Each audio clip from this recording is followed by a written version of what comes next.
I'm sure you're missing the opportunity to give a big, grand speech about the true impact of Arch Grants at the in-person gala, right?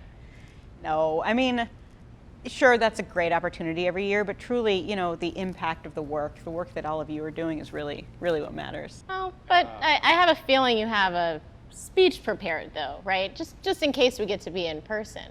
I mean, not. I guess I have a few words that, like, Speech. just kind of thoughts, Yeah. like that are More just than a few words, coming to my head. Yeah. coming, yeah. I mean, I don't even know where to start. I mean, it's been a crazy 18 months. And like everyone, when the pandemic started, we paused and we got our bearings. We reached out to our family and our friends and our colleagues from afar, and then we really looked inward and thought about what are our limits that we can redefine, and we decided to level up.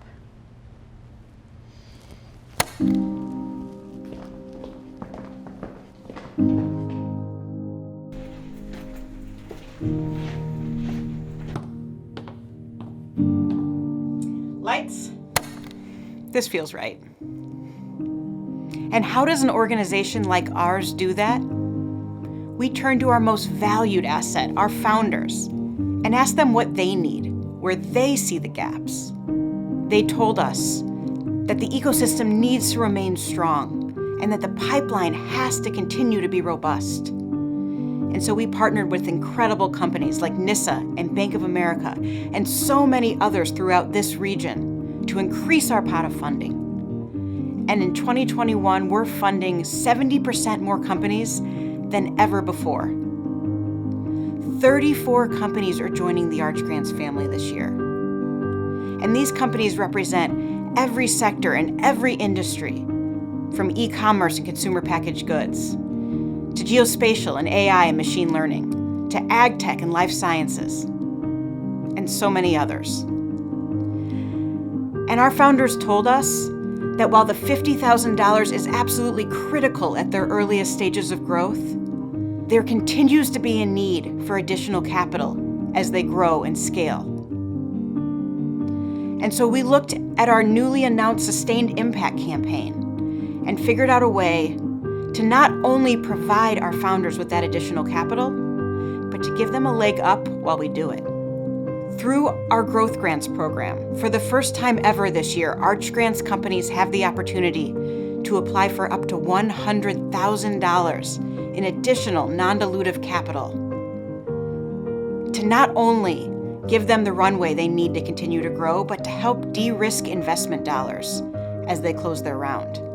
This year, in 2021, we've already awarded $600,000 through our Growth Grants program to Arch Grants companies growing and scaling in St. Louis. And they told us that at their earliest stages, it's absolutely critical that our companies have access to on-demand support and expertise to help talk them through a confusing decision or a difficult choice in real time. So we started an Entrepreneur in Residence program and doubled down on our commitment to being there for our founders when they need us and out of their way when they don't. And so why did we choose to accelerate when we could have slowed down? It's because when we give funding to extraordinary entrepreneurs with early stage startups, it's not because they need our validation to know they can succeed. These are people who already know that they have a vision worth pursuing, who already have the grit and the boldness to bet on themselves.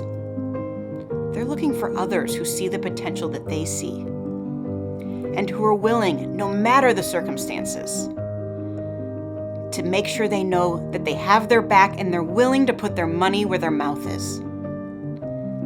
That's what we do. And we do it on behalf of St. Louis. Because of your support, we get to say yes when others say maybe later.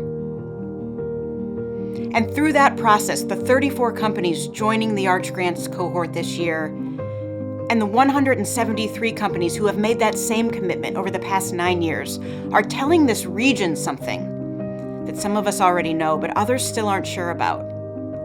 which is that we are also primed to come into our own as a world-class city for growing and scaling game-changing companies. Think about the power in that Danielle Devins and Doug Spencer and Andrew Glantz and hundreds of others like them choose this city, not for the low cost of living or the short commute or the toasted ravioli, but because this city was bold enough to make sure they know that they're the future, and that the future is blindingly bright.